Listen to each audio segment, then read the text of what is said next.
thank you for joining me for this special episode of the Derate the Hate podcast. This is actually a new podcast I'm working on called Sunday Morning Comin Round, which is basically just a round table with a twist. First off, I do have to apologize. I am battling one nightmare of a sinus infection. So if things sound a bit off, it's not the recording, it's not your speakers, it is what is going on in my head right now. But we have a very important topic, a very important show, and some great guests that I want to share with you. Now, just to give you a quick idea what this actually is, this is an experiment that I've been thinking about based on a lot of conversations that I've had with people on the Derate the Hate podcast.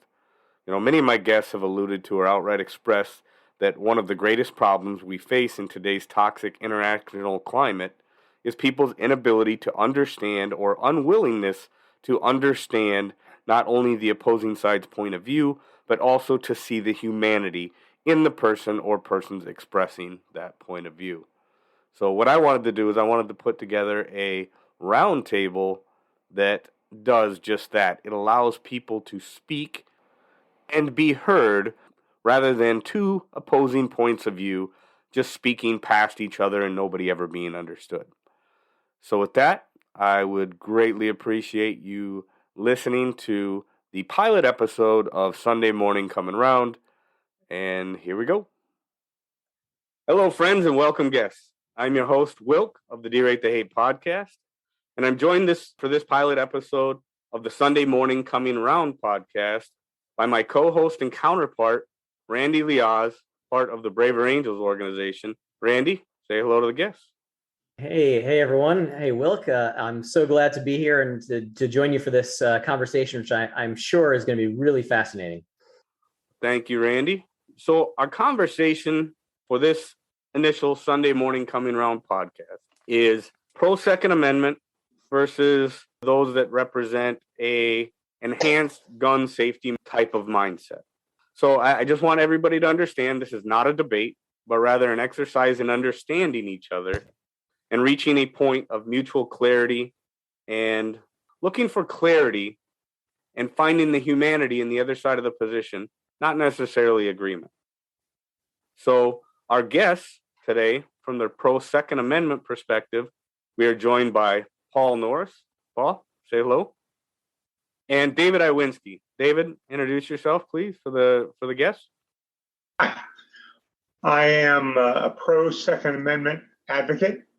Have been for all my life, partially for practical reasons and partially for our Second Amendment to the Constitution, why I think it exists, and how it is so critical to where the country seems to be going. More than ever, the Second Amendment is going to be a bedrock that helps us. Excellent.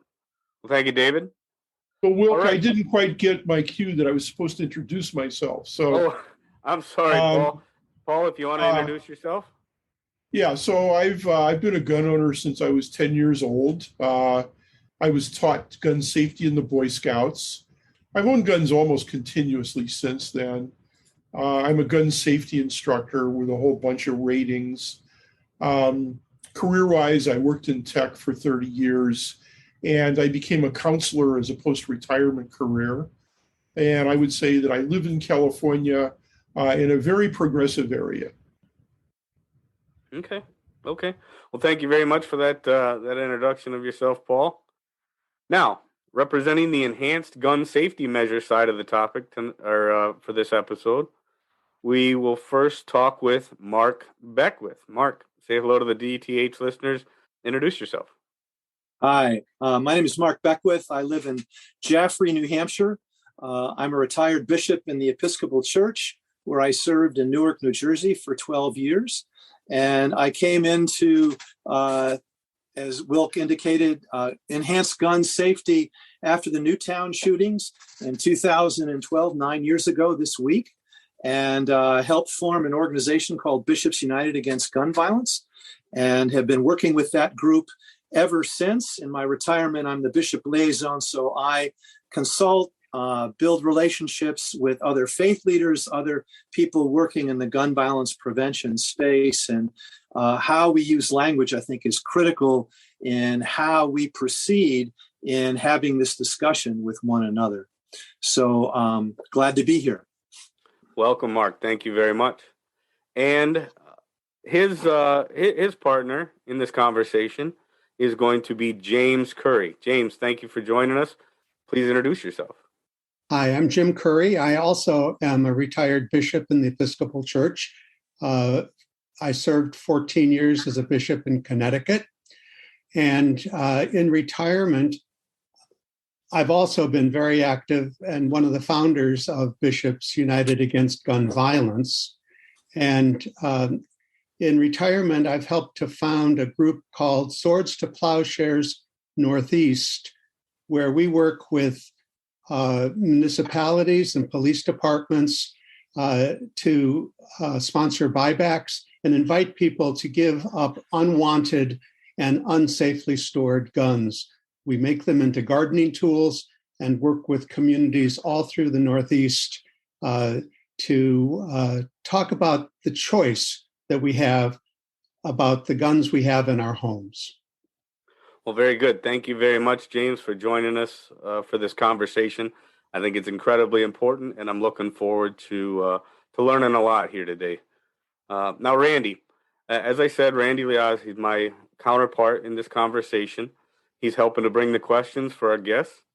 Randy, introduce yourself a little bit more. Tell me your side of this particular issue and where you're coming from, and we'll kind of introduce our format after that and get started. Great. Yeah. So I work at Braver Angels and have been involved with the organization almost since the beginning. In 2017, I was first trained as a moderator, and I'm now a frequent moderator of lots of workshops around the country and with a lot of different organizations that we partner with and work with. And as with my role of moderator, usually my political leanings are left out of things. But I really saw this as a good opportunity to use those leanings, which happen to be towards the left and more blue leaning, more democratic, but use those from a place of curiosity to try to understand the other side's perspective, and also the multiplicity of perspectives on my own side. And I know this is not a simple issue, right? So I really see this as a great opportunity to get some more understanding. I think that there's a lot of misunderstanding coming from both sides, and I've definitely heard accusations of ill will and willful misunderstanding. And I tend to think that that's not the case. I tend to think that people come at this issue with sincere convictions. And so I would love to tease those out. And I'm very excited about the chance to do that. Well, Randy, I'm so grateful to have you here, and so grateful for all our guests today.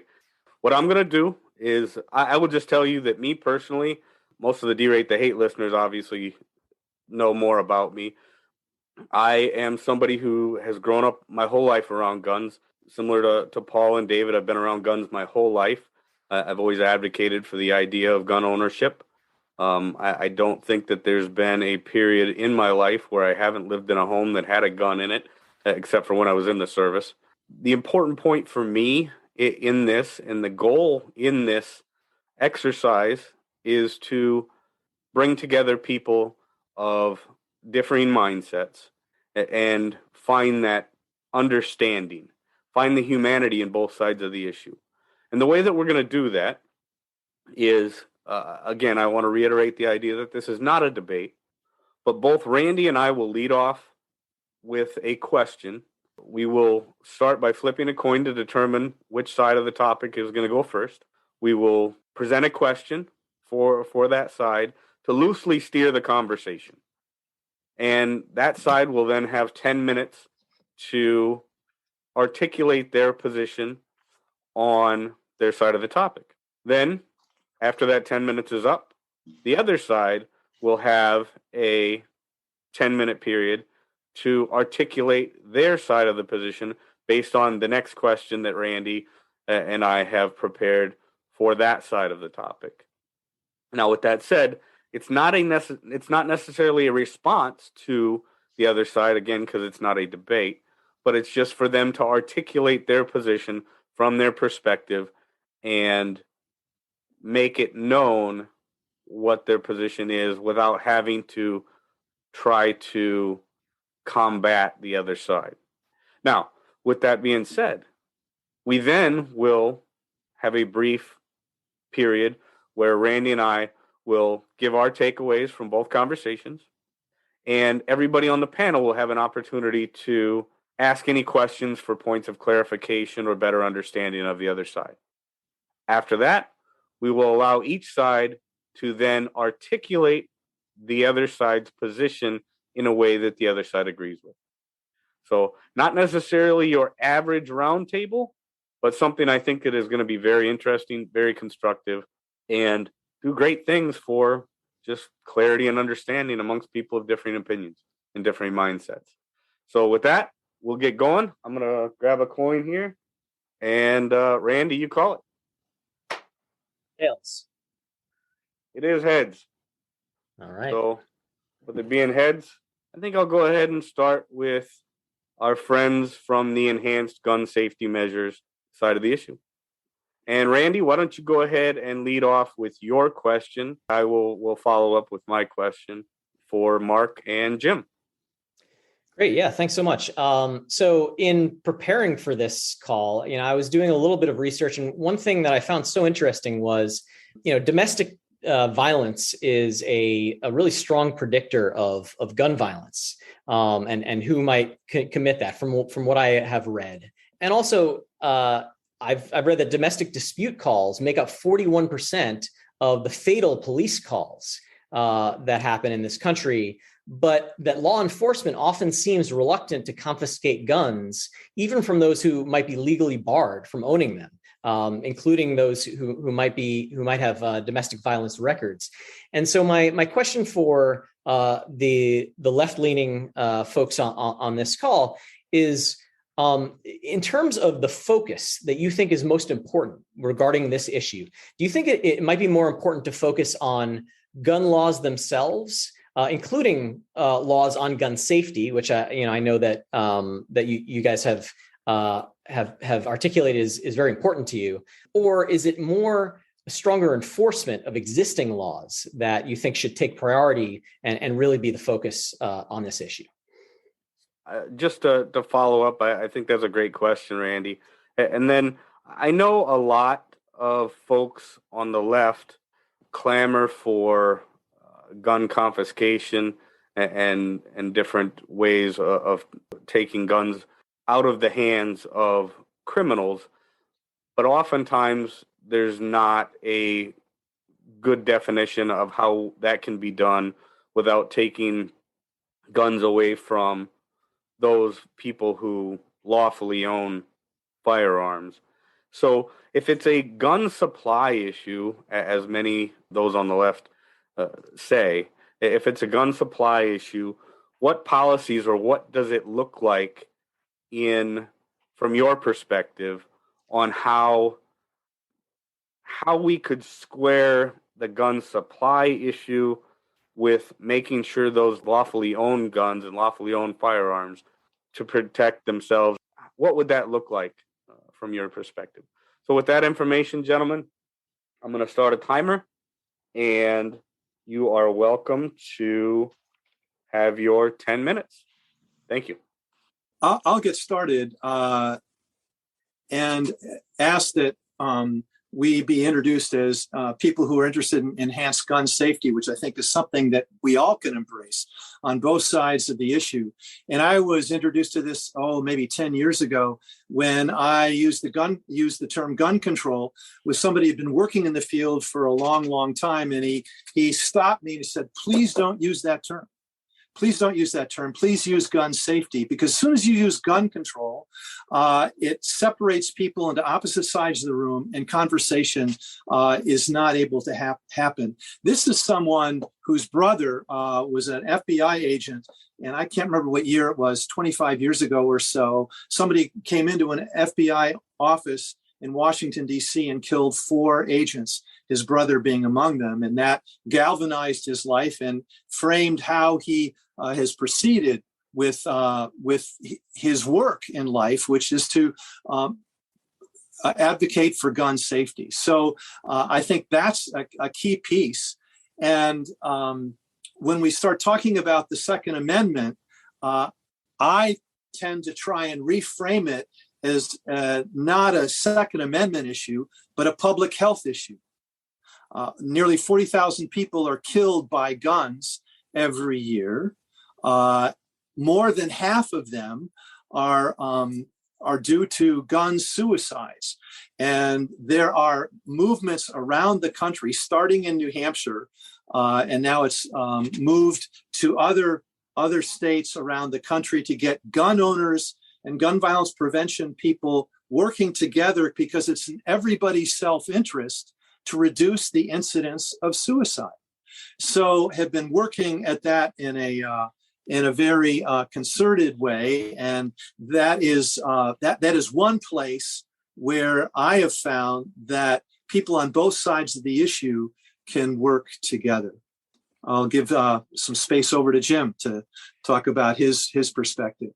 As a clergy person, I've had to officiate at funerals of people who have taken their lives with guns, and also one of the children who was killed at Sandy Hook. I was there within hours of the shooting there.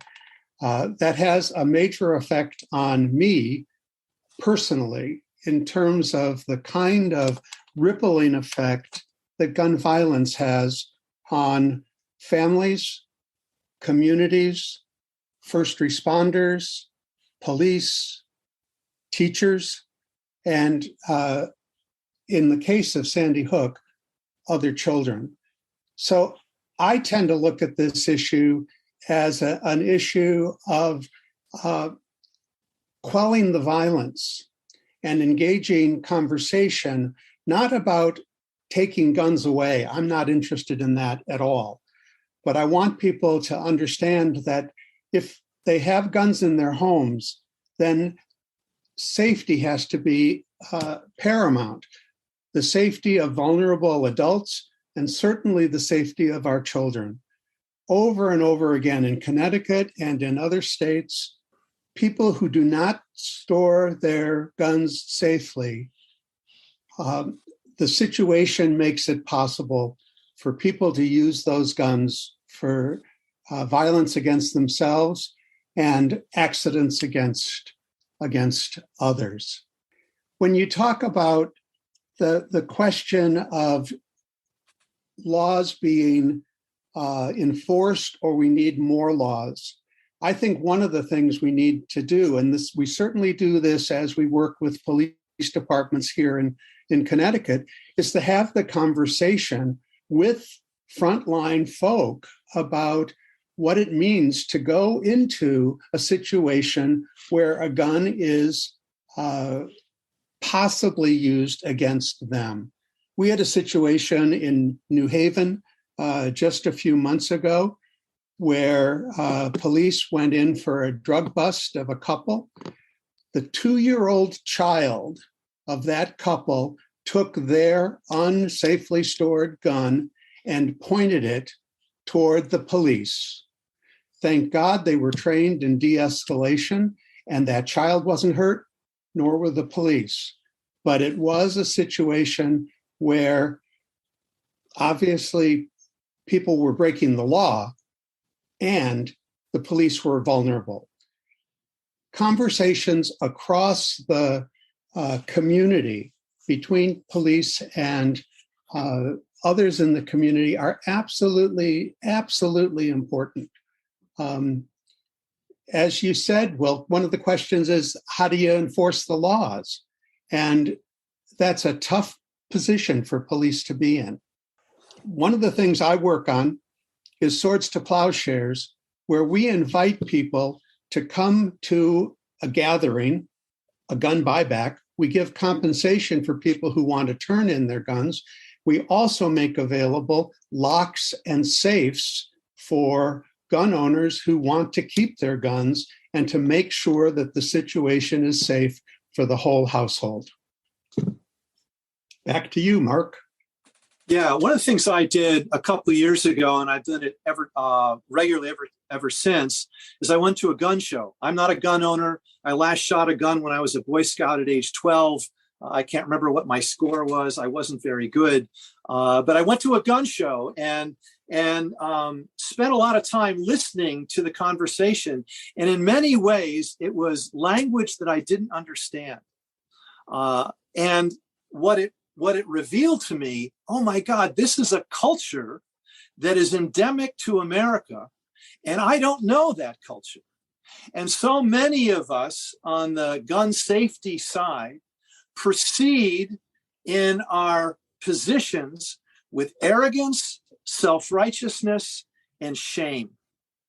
And that just divides us even further. I began to have a deeper respect for the gun culture. It's uniquely and profoundly American. And I want to acknowledge that.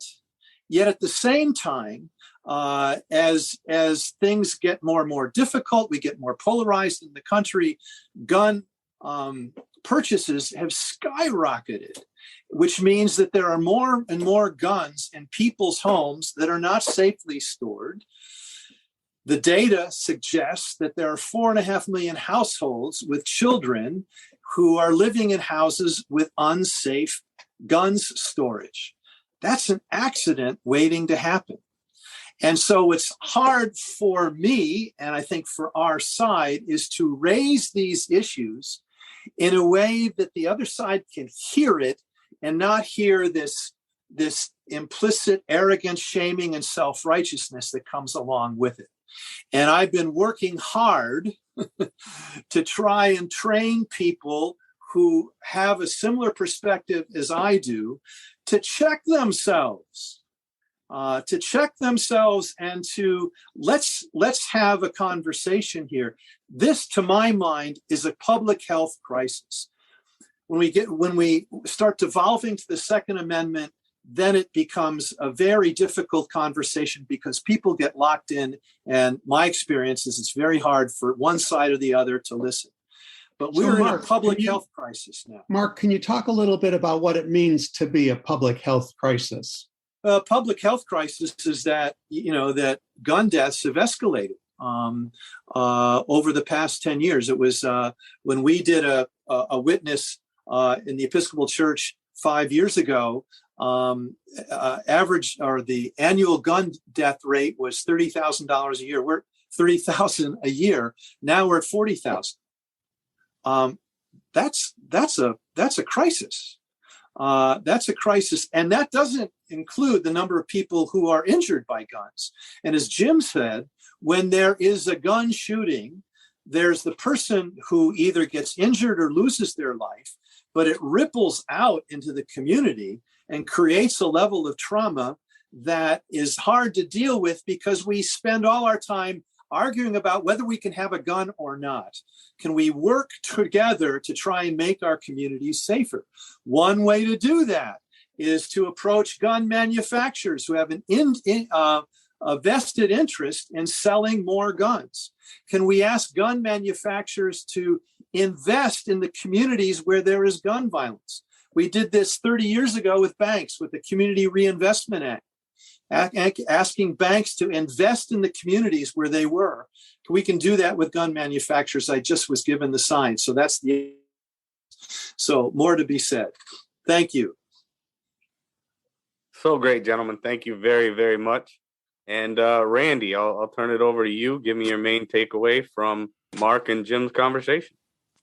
Yeah, it's very clear that each of them is really focused on the way that their point of view is being communicated, and that I think there is a very strong understanding that a lot of the ways that, especially when it becomes about the Second Amendment and it becomes about potential confiscation of weapons, it is incredibly alienating to a lot of people on the right. And I think that both Mark and Jim really understand that deeply and understand the negatives that come from that and are trying very hard to avoid that unintended consequence, and really focus on the safety aspect of things, and trying to focus on an aspect that can really be a bridging aspect, because I think that as you said, there's no one who doesn't agree that gun safety is important,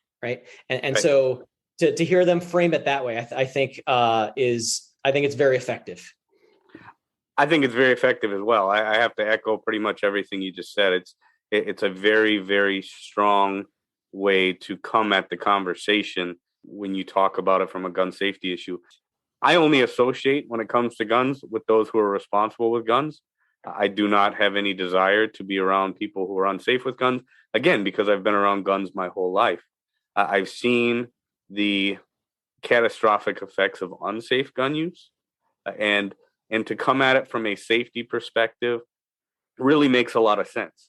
And to Mark's point, when he talks about really understanding the culture and how that culture works and the humanity behind those who are within that culture, it couldn't be more important, because I think that's one of the big things. That's one of the big reasons that I do the show that I do. That's one of the big reasons I got involved with Braver Angels.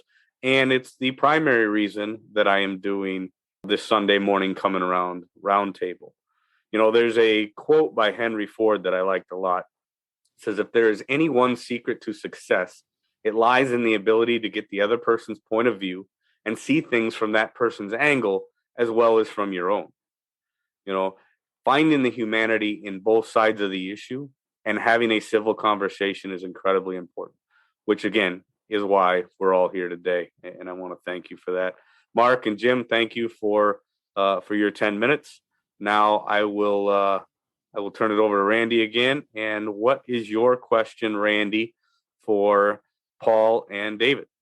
Yeah. So I do think that the Second Amendment is a really important aspect of this.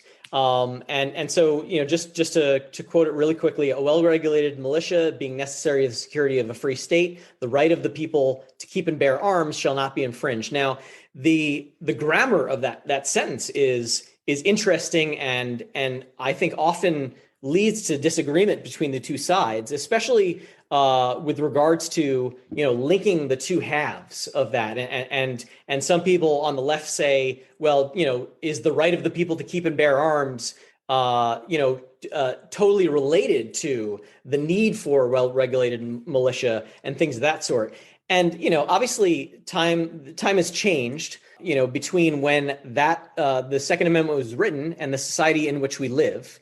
And so clearly there are a lot of people who believe that our understanding of the Second Amendment or even our regard for it should change with those times. And so my question for the right-leaning gentleman on this call is, do you think that our interpretation of the Second Amendment should change over time with perhaps the situations, the nature of weapons, things like that? For example, if laser guns became a real thing that were widely available, should that still be covered under the Second Amendment?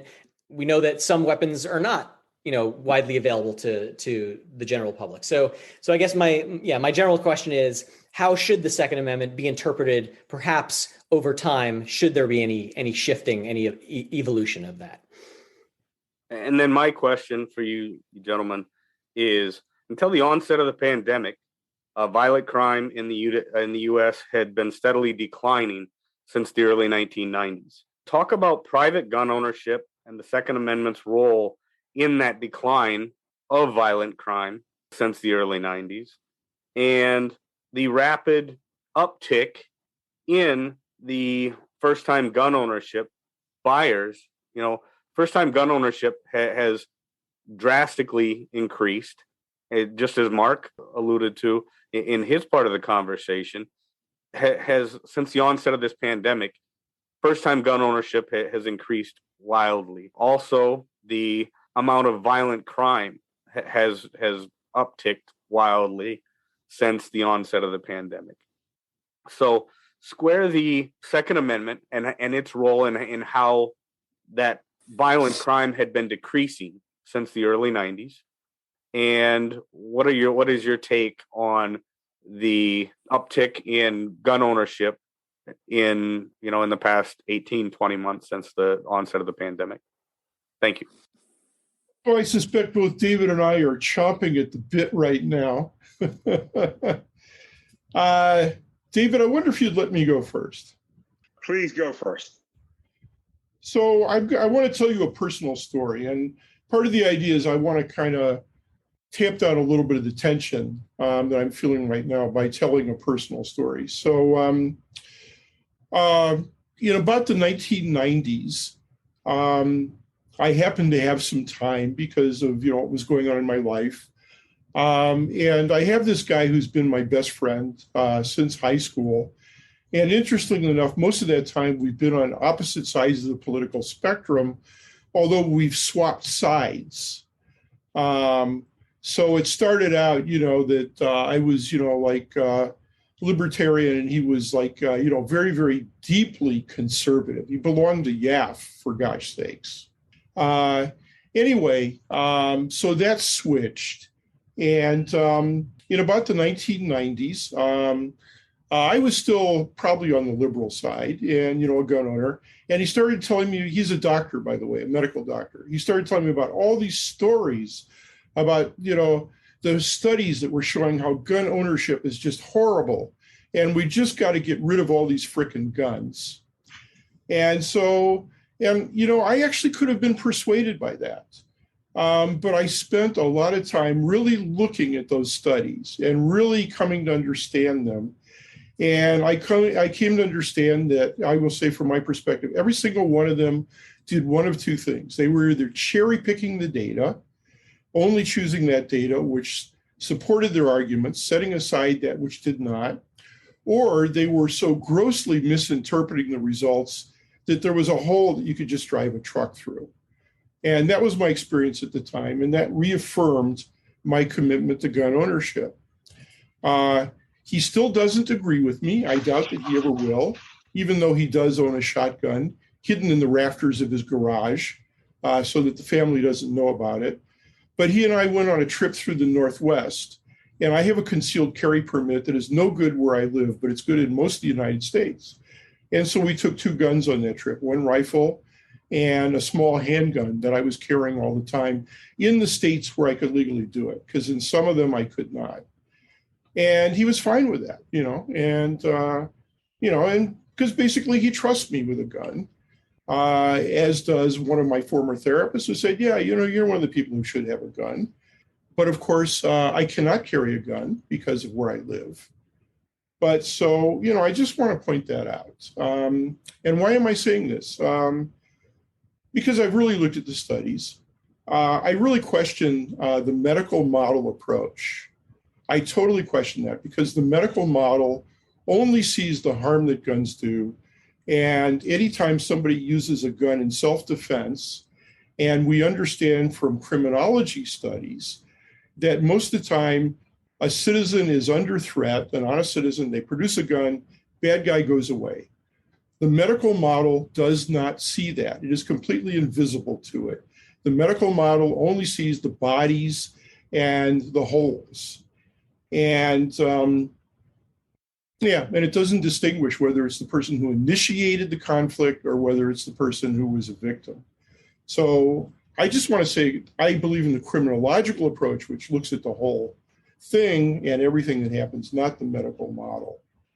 There's so many things I could say about this. The whole well-regulated militia thing, the Supreme Court decided that the Second Amendment is an individual right. So I don't really see that there's any point in discussing that. It is an individual right, and that is that has been decided by the Supreme Court. And I guess I'll just say that there are multiple gun cultures, and that's part of what goes on here. There is the culture of highly responsible people who really want gun safety, and they want to be able to protect themselves, but they don't want to shoot anybody. There's another gun culture that is centered around drugs, inner city, violence, territory, and it's centered on the drug trade. And that is a gun culture. It's a very different gun culture. So I think I will shut up now and give David some time to speak. How long did I talk, David? Oh no, we'll just work with it. And Paul, I agree with every single thing that you said. The Supreme Court has decided it. So if there was a desire for change, it would have happened already. The fact that a case was brought up and it is decided that it's an individual right, and I think that that's already kind of a closed case. If someone has a different case, they want to bring it up, they're welcome to take it to the Supreme Court. And if they want an actual change in amendment, they've got a lot of work to do against a very resilient crowd, I would say. I think that most gun owners, and I say most on a very vast scale, they do care about gun safety. I studied under the wonderful Jeff Cooper, one of the most well-known teachers in the entire world about gun safety. And Jeff Cooper had a common reflection point, which he said, you don't ever want to use your gun. You don't ever want to need your gun. But when you need it right frickin' now. That's the fallacy of all these, put it in the closet and store the bullets in another part. If someone's breaking into your home and risking the death of your family, risking the rape of your daughter, you're not going to have time to run around assembling pieces and parts. It's ridiculous. I, in my home, have probably a gun in every room. In this particular room, I've got 5, including right here in my desk, 2 very capable 45 semi-automatics that I could get in about 2 seconds. I open the drawer, they're laid out to be picked up. I'm not embarrassed or ashamed about that. And I don't go around, how dangerous. They're not dangerous because they're designed with safeties. And as he also said, the primary safety on a gun right here. This is where the safety resides. And with training. Now, I agree, when someone buys a gun, they should be trained extensively and they should practice extensively. Now, as far as the escalation in gun ownership, it's no mystery. People are scared. People see burnings, they see riots, they see people marching around with, going out with large caliber guns or high capacity guns.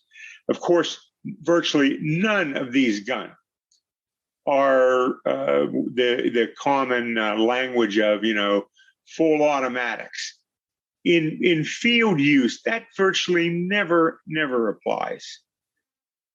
I think that part of the issue is the fear that people have, that it's the folks who have illegitimate concerns, who actually go in to regions and say, well, maybe if people don't get along today, I might find a house to shoot up.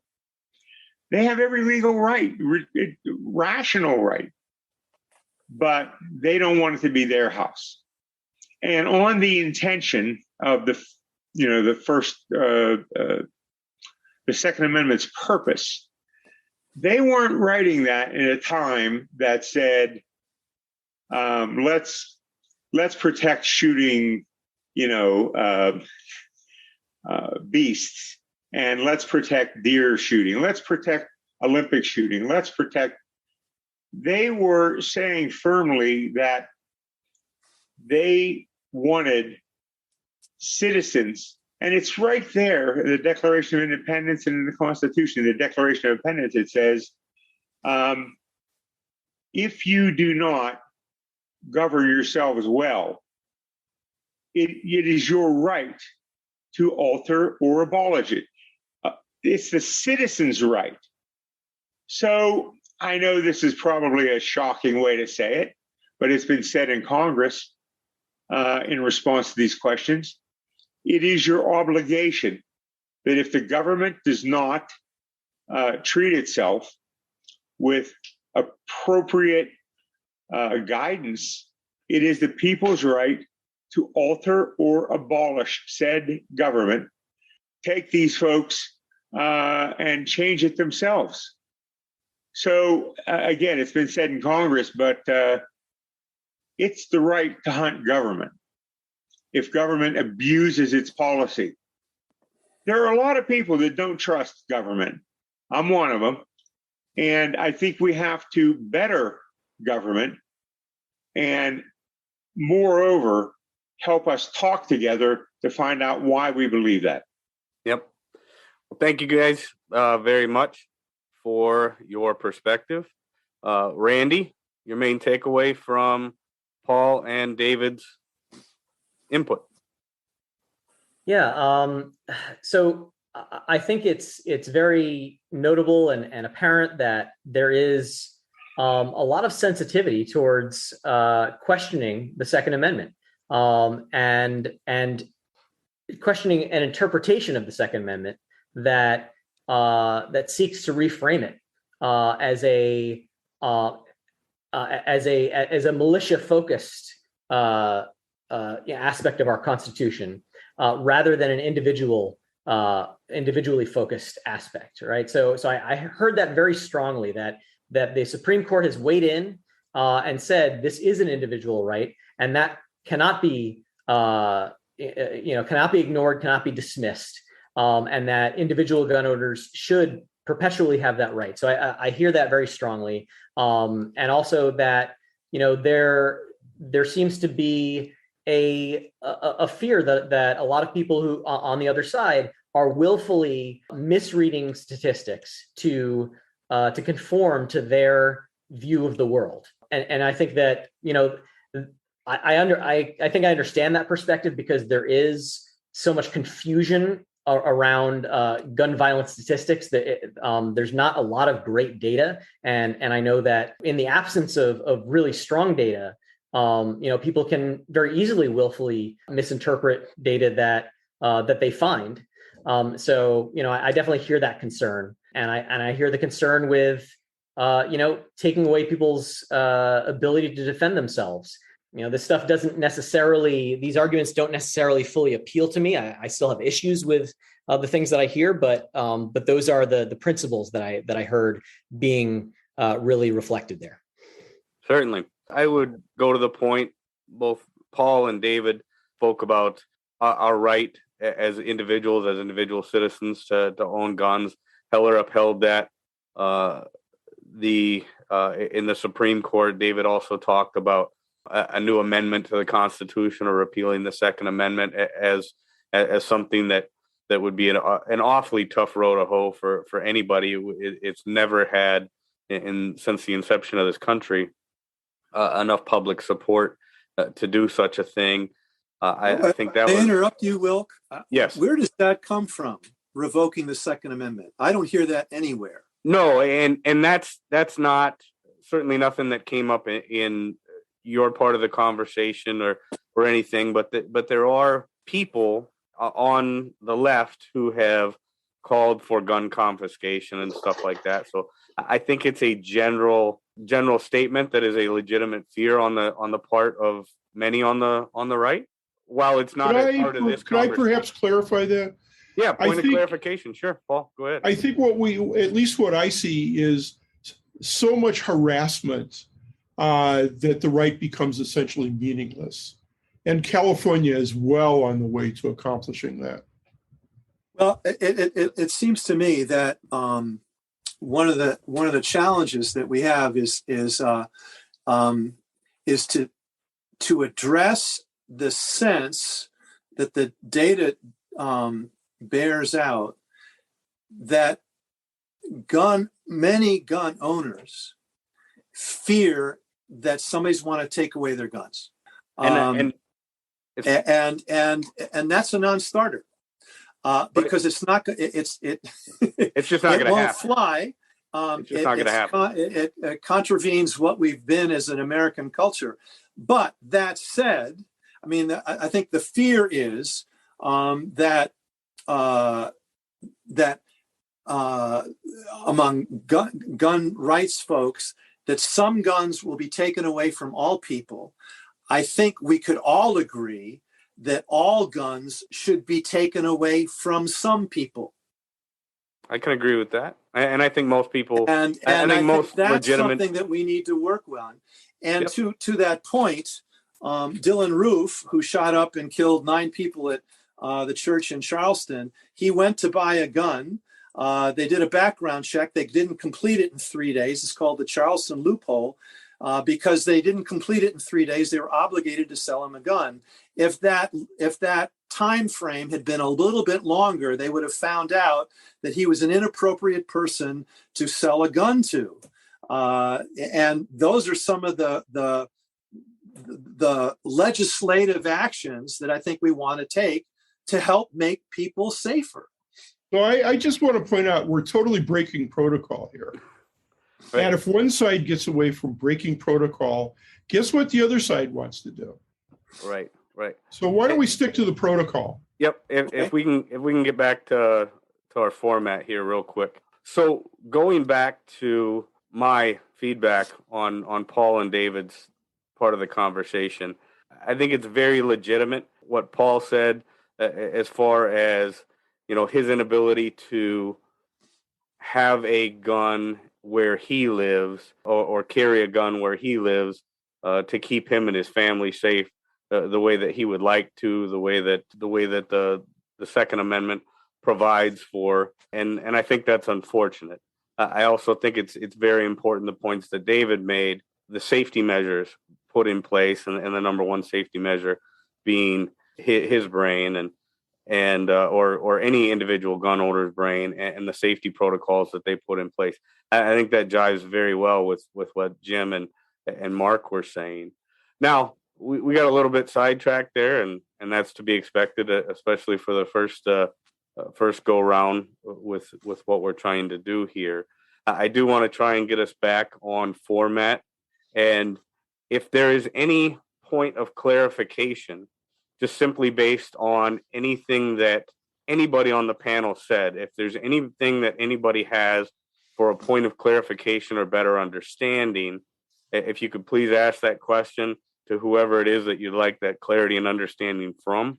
And let's get a brief answer before we dive into the second part of this, and that's for each side to articulate the other side's position in a way that they would agree with. So just show of hands, anybody have a clarity question, a point of clarification or better understanding?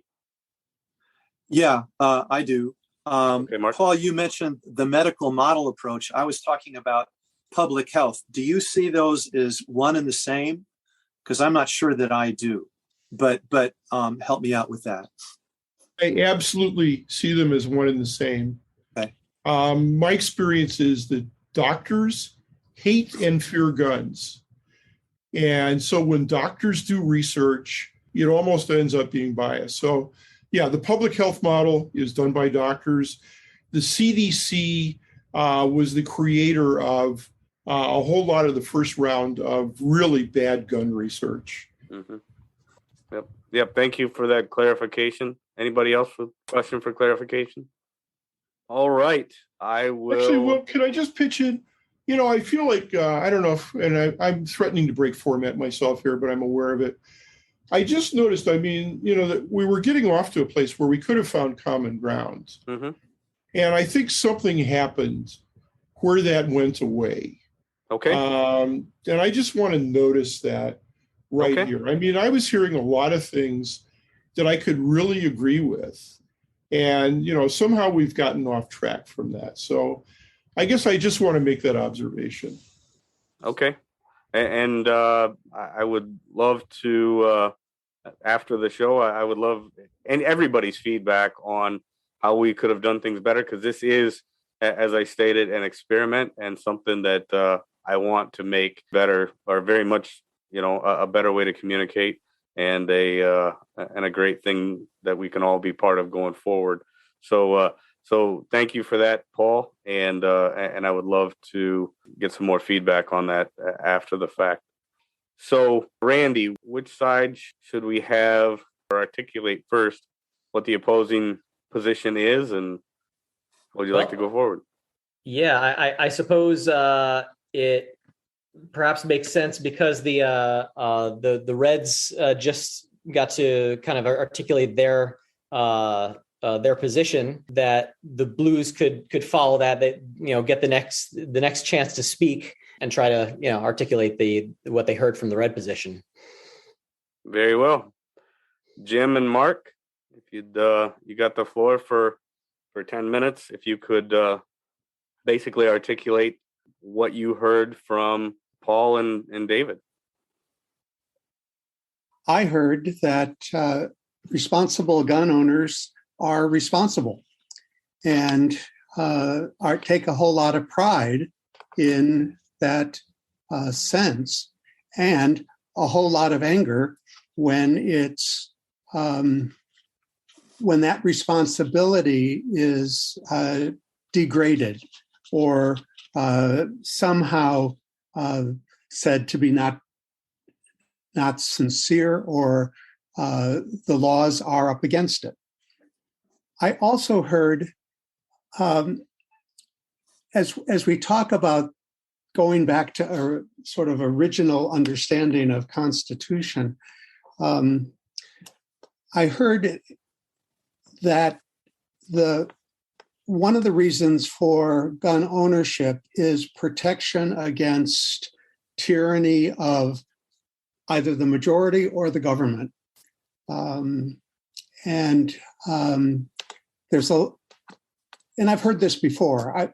I've heard a lot of strength coming from people, a lot of emotional strength, when they start talking about the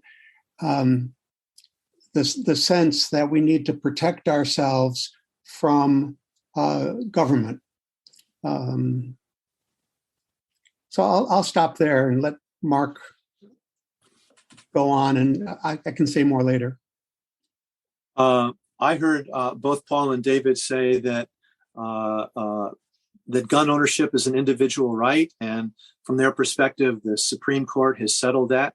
I assume that means the Heller decision several years ago, and I heard David say, and directly, and I sort of inferred it from Paul, less so, that people are scared. I think we're scared, and when we're scared, we respond in the way that tries to minimize the fear or to lower the fear.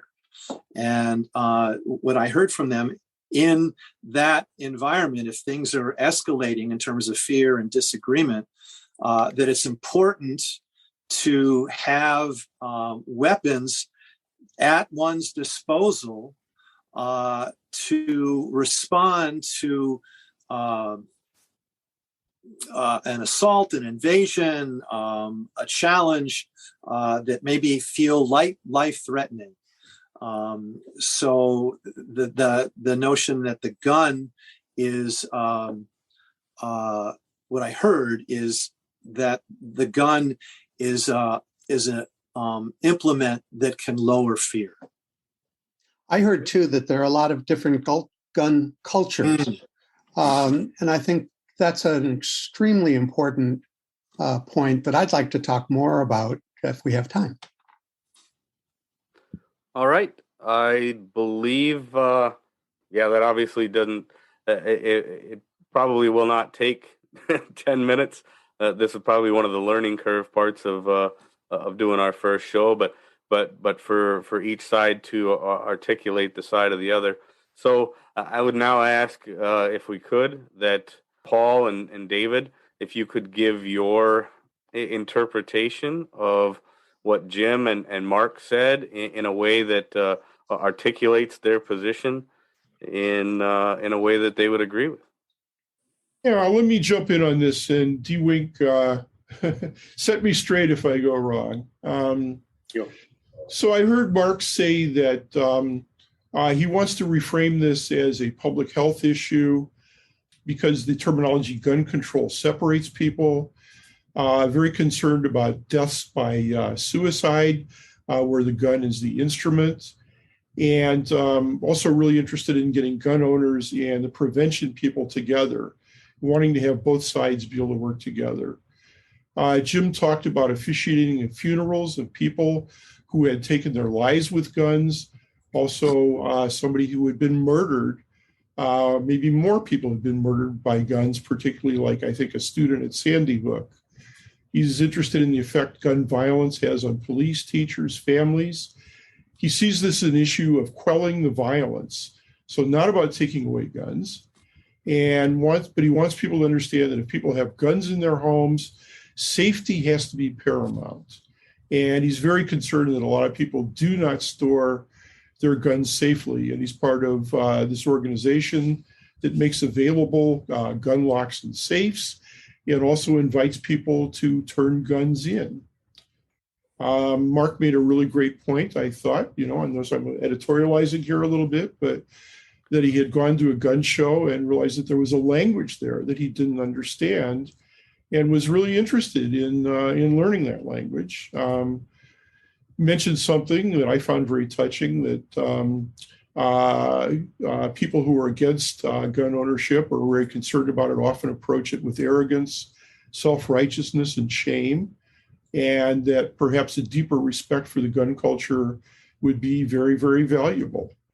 Very concerned that gun purchases have skyrocketed, and more of them are being unsafely stored. 4.5 million houses with children and unsafe gun storage, and just really wants people to check themselves as this goes on. Mm-hmm. Sounds good. Sounds See, good. I do this for a living, right? Listening to people and being able to reflect back to them what they told me in their own words, not my words. Beautiful. David, anything you would like to add other than a ditto?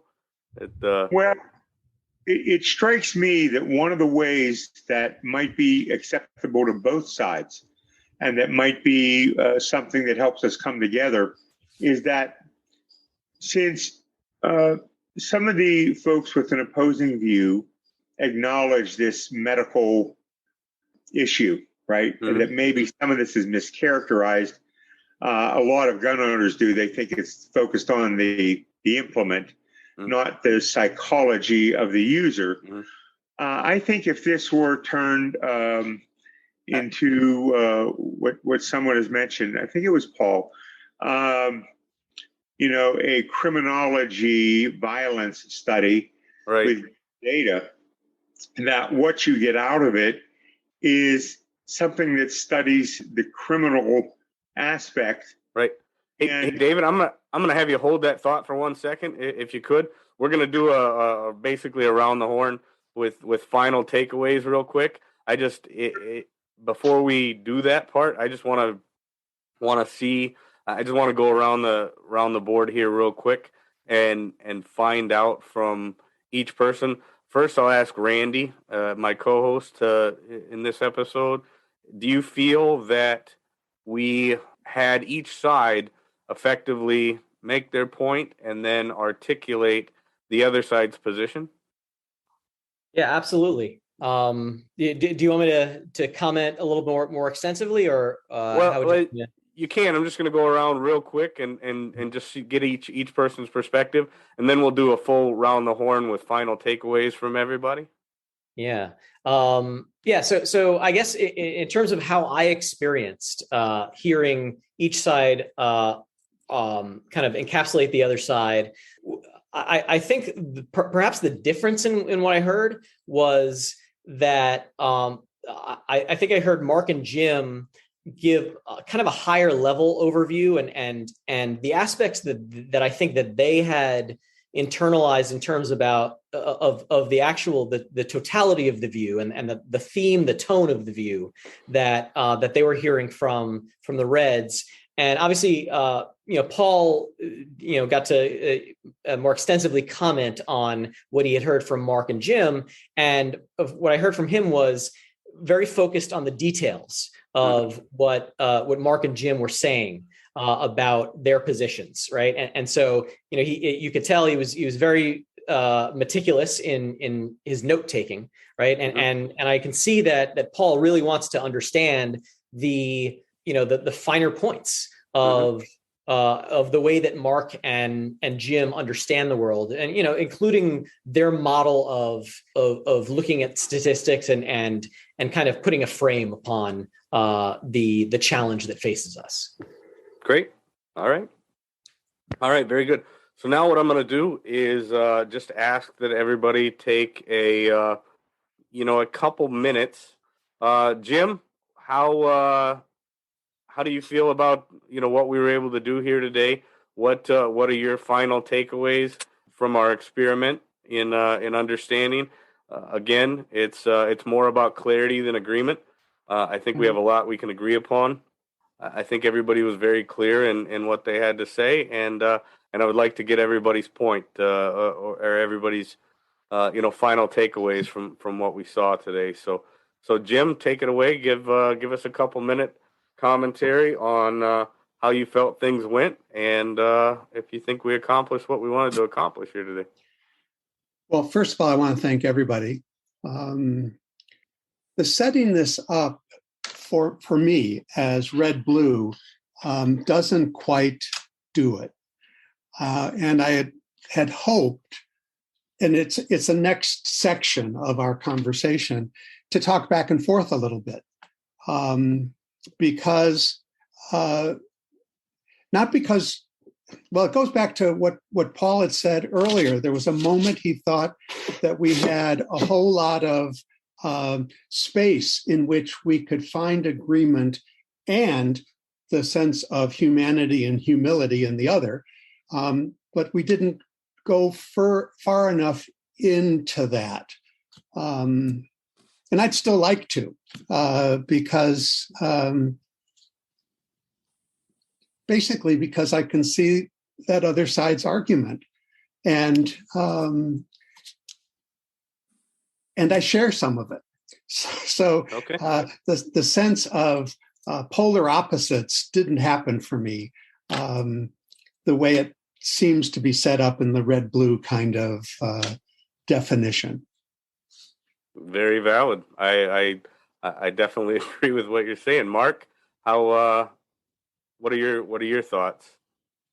I think we worked well and worked hard, and appreciate Wilk, you and Randy for the role that you played, and appreciate the passion and the expertise that Paul and David brought to this.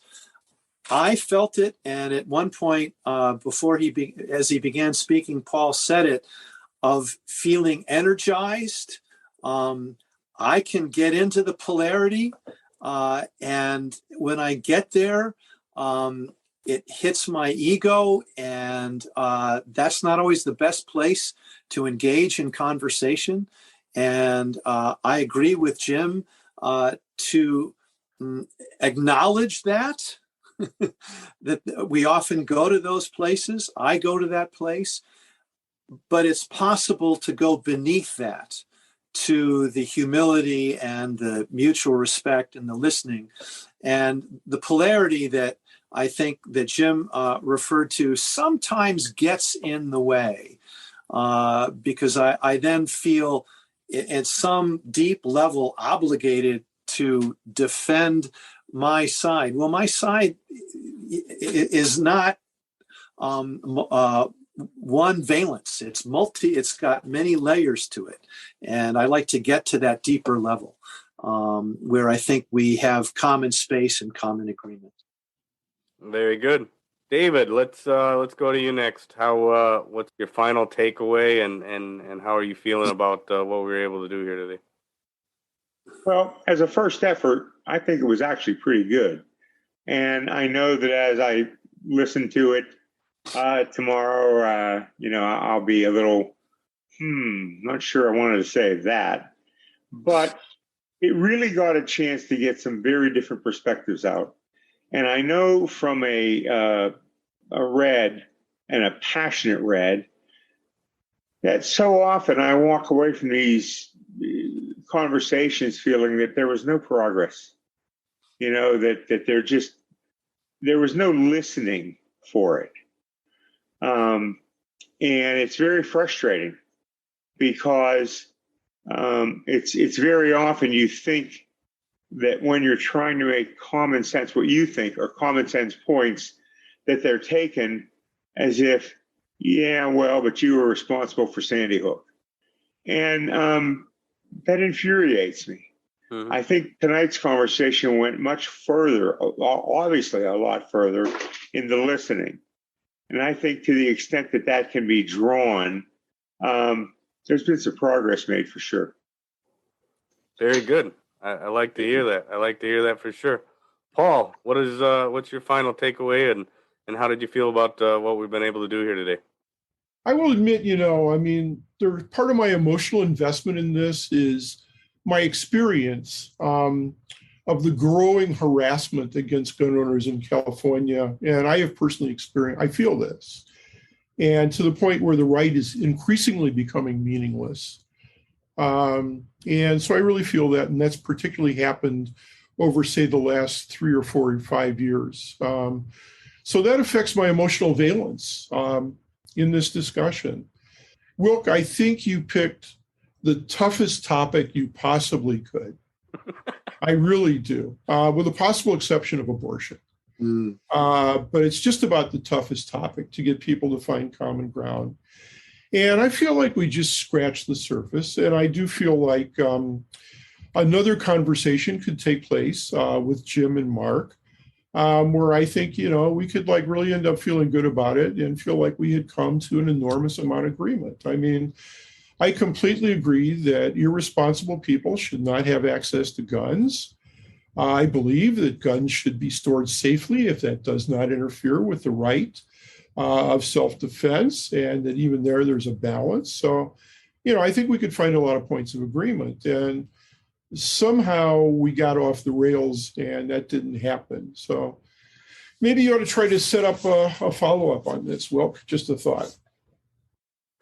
Yeah, I definitely think so. I think there's a lot of things that were left unsaid here today in this conversation, and a lot more that could be accomplished between the minds that we have on this call. There's a lot to be said on this. It's a very, very complex topic.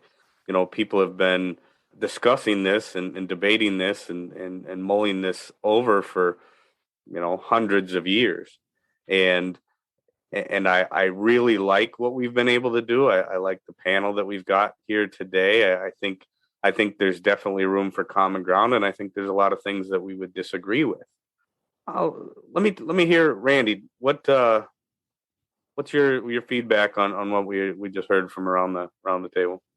Yeah, I think this conversation wound a really interesting path, and I did want to focus on Paul's comments about his feelings about how that path went, because I recognize that, especially with Mark and Jim's approach to this issue, I think it is really something that can resonate with a lot of conservatives or people in general who feel very strongly about gun rights.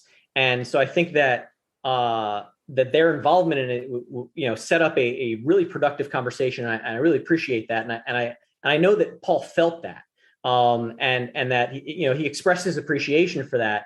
And I also have to own my part of this, where I was the one who brought in a question about the Second Amendment, which I know is a very sensitive point. I did that because I think that is something that's extremely important. The interpretation and the focus on the Second Amendment is extremely important to both sides, and each side has a very different conception of that and understanding of it.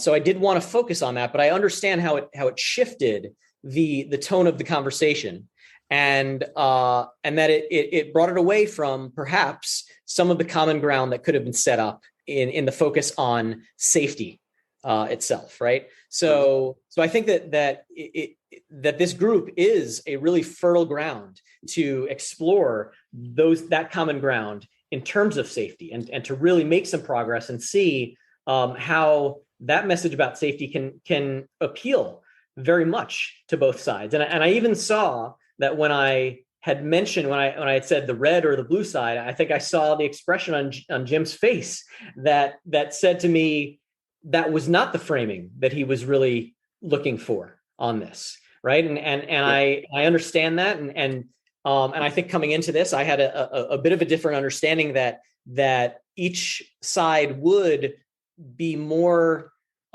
take more ownership of being a quote red or a quote blue, right? Mm-hmm. And so I think that is different from how things actually played out, and it's something for us to consider, especially as this format, as we continue to experiment with it and learn from it. I think that's an important learning to really understand that the perspective of the guests on that specific issue.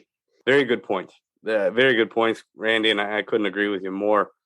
I think the gun safety, the gun culture, the gun everything is far more complex than anything that could be put into two boxes. It's just not going to happen. It's not built that way. There's way too many aspects of the conversation to put them in two boxes. I think you're right. I think this panel, this round table that we have, is fertile ground for a lot better conversation, or not necessarily a lot better conversation, but another conversation where we could grow from each other's different perspectives, learn from each other.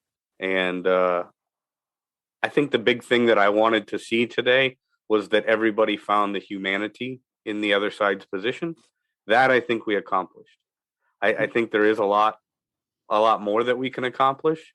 But like David said, for a first go round, I think we did a pretty decent job. And I can't tell you how much I appreciate you guys joining me for this, taking your time to be part of this pilot episode of Sunday Morning Comin Round.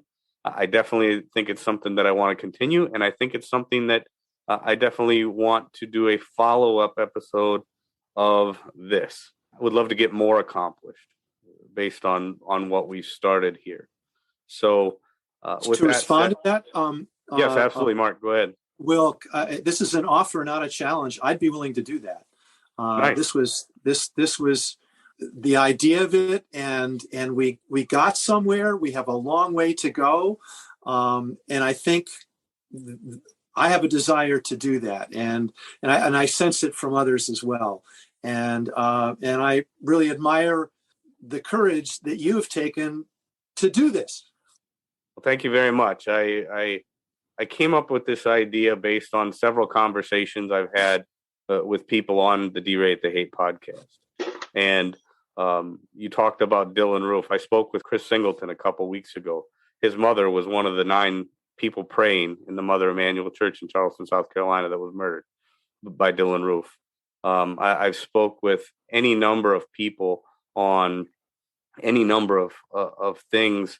And one of the things that I get from those conversations is people just want to be understood. A lot of times we spend so much time talking past one another that we don't accomplish anything. People don't listen to understand. They listen to respond. And I think today we proved that doesn't have to happen all the time.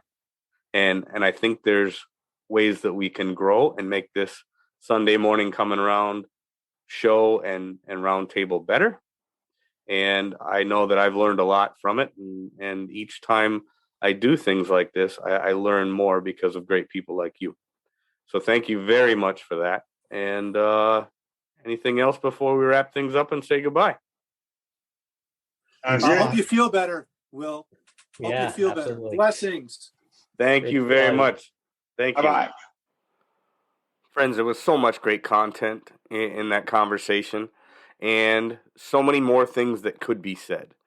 And I'm very much looking forward to getting that group back together and doing it again, because I think there is a lot of things that were left on the table that could have been done better. And this being the first episode, the pilot episode of Sunday Morning Comin Round, I think it turned out very well. And I'm looking forward, again, to continuing that conversation and doing more conversations like this. Getting people of opposing points of view together to speak in a way with each other that the other side truly understands. Not only their angle, but being able to articulate that in a way that each side agrees with. So, thank you, friends, so much for joining me on this journey, this pilot episode of Sunday Morning Comin Round. I look forward to the next time. Please give us some feedback. Wherever you get your audio, you can also find the video version of this on YouTube and Rumble. So check those out. Leave us some feedback there. Share us with your friends. And just get out there. Be kind to one another. Be grateful for everything that you've got. And remember, it's up to you to make each and every day the day that you want it to be. I'm going to step on out of here, and we'll catch you